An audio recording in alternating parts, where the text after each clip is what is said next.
తిరుపతి జిల్లాలో భూ ఆక్రమణలపై YCP versus TDP మధ్య వివాదం చెలరేగుతుంది. అయితే భూమన కుటుంబంపై భూ కబ్జా ఆరోపణలు వస్తున్న నేపథ్యంలోనే మనతో మాట్లాడడానికి తిరుపతి వైఎస్ఆర్సీపీ సమన్వయకర్త భూమన అభినయరెడ్డి మనతో ఉన్నారు. ఆయన అడిగి తెలుసుకుందాం. సార్ చెప్పండి, గత కొద్ది రోజులుగా భూమన కుటుంబం భూ ఆక్రమణలకు పాల్పడినట్టు ఆరోపణలు వస్తున్నాయి. మీరేమో టీడీపీ వాళ్ళు భూ కబ్జాలు చేస్తున్నారు చెలవిడిగా అని చెప్పి మీరు చెప్తున్నారు. ఇందులో ఏది వాస్తవం? నిజాలు నిలకడ మీద తెలుస్తాయని అంటారు. కాలం వీటన్నిటికీ కూడా సమాధానం చెప్తుంది. మొదట మా పట్ల ఒక 2 భూ స్థలాలకు సంబంధించినటువంటి వాటి మీద ఆరోపణలు తెలుగుదేశం పార్టీకి అనుకూలంగా ఉన్నటువంటి మీడియాలోనూ పత్రికల్లోనూ రాయడం ప్రారంభించారు. ఒకటి, తిరుచానూరు గ్రామ పంచాయతీ పరిధిలో ఉన్నటువంటి 24 ఎకరాల వ్యవసాయ క్షేత్రం మీద, అది ఎప్పుడో 20 సంవత్సరాల క్రితం కొనబడినటువంటి భూమి. అప్పుడు ఆయా రైతులు వాళ్ళ పూర్వీకులకు వచ్చినటువంటి పట్టాల ఆధారంగా అమ్మినటువంటి స్థలాన్నే మేము పర్చేస్ చేసి దానికి తగ్గ బౌండరీని నిర్మించుకున్నాం. అది కూడా దాని పక్కన ఉన్నటువంటి నది అప్పుడప్పుడు నీళ్లు వరద వచ్చినప్పుడు ముంపు గురవుతుండడం కారణంగా చిన్న ప్రొటెక్షన్ వాల్ లాంటిదే కట్టింది తప్ప అక్కడ ఏ నిర్మాణాలు చేపట్టలేదు. అది కేవలం తోట మాత్రమే.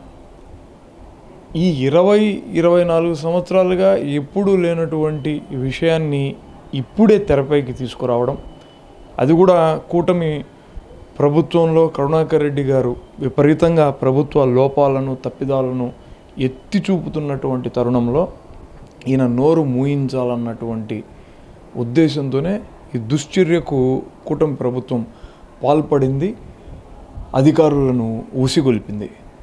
గతంలో 14 నుంచి 19 వరకు చంద్రబాబు నాయుడు గారి ప్రభుత్వమే రాష్ట్రంలో అధికారంలో ఉన్నప్పటికీ కూడా అప్పుడు అక్రమంగా కానిరానటువంటి భూమి ఇప్పుడు మాత్రమే ఎందుకు అక్రమంగా కనిపిస్తోందన్నటువంటిది మొదటి ప్రశ్న.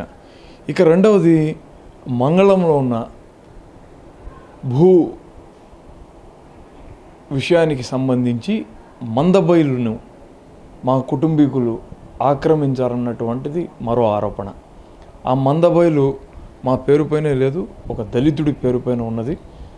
మాకు సంబంధం లేనటువంటి భూమిలో కూడా హెచ్చరిక బోర్డును నాటి కరుణాకర్ రెడ్డిని భూ కబ్జాదారుడిగా చిత్రీకరించి కరుణాకర్ రెడ్డిని సమాజంలో పలుచన చేసి కరుణాకర్ రెడ్డి మాటకు విలువ ఉండకుండా చేయాలన్నటువంటి ఉద్దేశంతో ఈ కుట్ర పన్ని కూటమి ప్రభుత్వం మా ఆస్తుల మీద దాడులు చేస్తుంది. నేను ఇప్పటికే చాలా స్పష్టంగా చెప్పున్నాను, మీరు ఎటువంటి దాడులు చేసినా, మా ఇళ్ళే కొట్టేసినా మాలో ఉన్న ధైర్యాన్ని కానీ గుండె నిబ్బరాన్ని కానీ మీరు తగ్గించలేరు. మేము ఇప్పటికీ చేస్తున్నటువంటి పోరాటానికి మించి 10 ఎక్కువగా పోరాటం చేయడానికి సిద్ధంగా ఉంటామే తప్ప మీ తాటాకు చెప్పుళ్లకు భయపడి బెదిరిపోయే రకాలు కాము.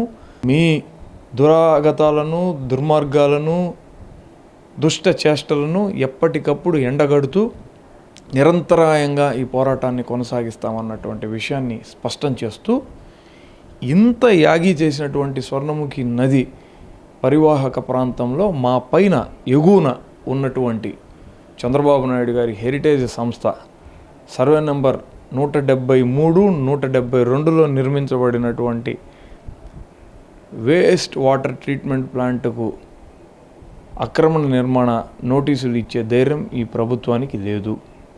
అది కూడా నదీ పరివాహక ప్రాంతంగా ఉన్నటువంటి 185 సర్వే నెంబర్కు ఆనుకొని ఉన్నటువంటి సర్వే నెంబర్లోని భూములు. ఆ భూమిలో నిర్మాణం చేపట్టినటువంటి ఈ నిర్మాణాలన్నీ కూడా బఫర్ జోన్ పరిధిలోకే వస్తున్నాయి. ఈ స్పష్టమైనటువంటి ఆధారాలతో మేము బయట పెట్టాం. దీనికి సంబంధించిన ఆధారాలు మీ దగ్గర ఉన్నాయంటారు? అంటే హెరిటేజ్కి సంబంధించిన ఏదైతే ఫ్యాక్టరీ ఉందో దానికి సంబంధించి ఆధారాలు ఉన్నాయి మీ దగ్గర? స్పష్టంగా ఉన్నాయి. వాటికి సంబంధించిన ఆధారాలు ఇప్పటికే సోషల్ మీడియాలోకి మేము బయట పంపించడం జరిగింది. దాన్ని చూస్తే ఏ ఒక్కళ్ళకైనా కూడా ఈ భూముల వ్యవహారం మీద కనీస జ్ఞానం ఉన్నటువంటి వాళ్లకు ఖచ్చితంగా ఇది బఫర్ జోన్ పరిధిలోకి వస్తుందన్నది ఇట్టే అర్థమవుతుంది.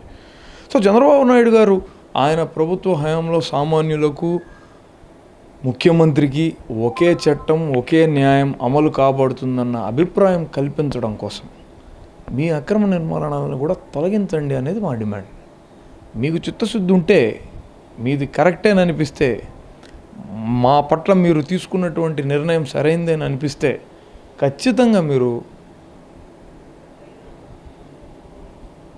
మీ అక్రమ నిర్మాణాల్లో కూడా ఇలాంటి వైఖరినే అవలంబించి మీ నిజాయితీని నిరూపించుకోండి. మీరు రాష్ట్ర ప్రజలందరికీ కూడా ఆదర్శప్రాయాలు కండి.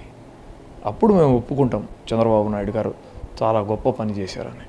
అంటే పూర్తిగా ప్రభుత్వ వైఫల్యాలను ఎత్తి చూపుతున్న క్రమంలోనే కేవలం కక్ష సాధింపులుగానే భూమన కుటుంబం పైన ఈ యొక్క ఎదురు దాడి జరుగుతుందని అనుకోవచ్చా? ముమ్మాటికి అందులో ఎటువంటి అనుమానమే లేదు. ఈ 2 ఏళ్లలో తిరుపతి కేంద్రంగా ప్రభుత్వాన్ని నిలదీసేటటువంటి సంఘటనలు కానీ, ప్రెస్ మీట్లు కానీ, రోజువారీ కార్యక్రమాలు కానీ, పార్టీ యాక్టివిటీస్ కానీ మిన్నంటుతున్నాయి. అది వాళ్లకు కంట్లో నలుసులాగా, కొరకరాని కొయ్యలాగా తయారైంది. కాబట్టే భయానికి గురి చేసి, ఆర్థిక వనరులను ఇబ్బంది పెట్టి లొంగ తీసుకునే ప్రయత్నంలో భాగంగానే ఇది జరిగినట్టుగా చూడాలి. కానీ మీకు ఇది కేవలం మీ సునకానందానికి మాత్రమే పరిమితం అవుతుంది తప్ప మమ్మల్ని లొంగదీసే శక్తి మీకు ఎట్టి పరిస్థితుల్లో లేదన్న విషయాన్ని నేను స్పష్టంగా చెప్తున్నాను. ప్రధానంగా ఏదైతే మీరు హెరిటేజ్కి సంబంధించి కొన్ని ఆధారాలు ఉన్నాయంటున్నారు, దానిపైన ఏమైనా భవిష్యత్తు మీరైనా పోరాటం చేసే అవకాశం ఉంది అంటే వైసీపీ తరఫున కానీ మీరు కానీ? ముమ్మాటికి చేస్తాము. దాని మీద న్యాయ పోరాటానికి కూడా సన్నద్ధమవుతున్నాం. ఈ రాష్ట్రంలో సామాన్యులకు, ముఖ్యమంత్రికి ఒకే న్యాయం, చట్టం అమలు కాబడుతుందా లేదా అన్నటువంటి ప్రశ్నలను లేవనెత్తి కోర్టులో చూసుకుంటాం. రాజకీయంగా తమను ఎదుర్కోలేక ఉద్దేశపూర్వకంగానే కక్ష సాధింపు చర్యలకు యొక్క కూటమి ప్రభుత్వం పాల్పడుతుందని చెప్పి కూడా భూమన అభినయ్ రెడ్డి చెప్పడం జరిగింది. అయితే ఏదైతే బఫర్ జోన్లో ఉన్న హెరిటేజ్ సంస్థకు సంబంధించి కొంత భూములు కూడా ఆక్రమణలో ఉన్నాయి, సామాన్యుడికి ఏ విధమైతే న్యాయం జరుగుతుందో అదే విధ న్యాయం కూడా సీఎంకు కూడా వర్తింపు చేయాలి, ఆ దిశగా కొట్టు కానీ ప్రభుత్వాలు కానీ చర్యలు చేపట్టే విధంగా కూడా తాము భవిష్యత్తులో కూడా పోరాటాలు చేయడానికి సిద్ధంగా ఉన్నామని చెప్తున్నారు. అదేవిధంగా ఏదైతే తమ ఆస్తులను పూర్తిగా ధ్వంసం చేసినా తాము ఏ ఒక్క విషయంలో కూడా వెనకడుగు వేసే పరిస్థితే లేదు, ప్రజల పక్షాన ఉండి నిరంతరం పోరాటం చేస్తామని చెప్పి కూడా ఆయన చెప్పడం జరిగింది. కెమెరామెన్ రమణతో నారాయణ, రాజు న్యూస్, తిరుపతి.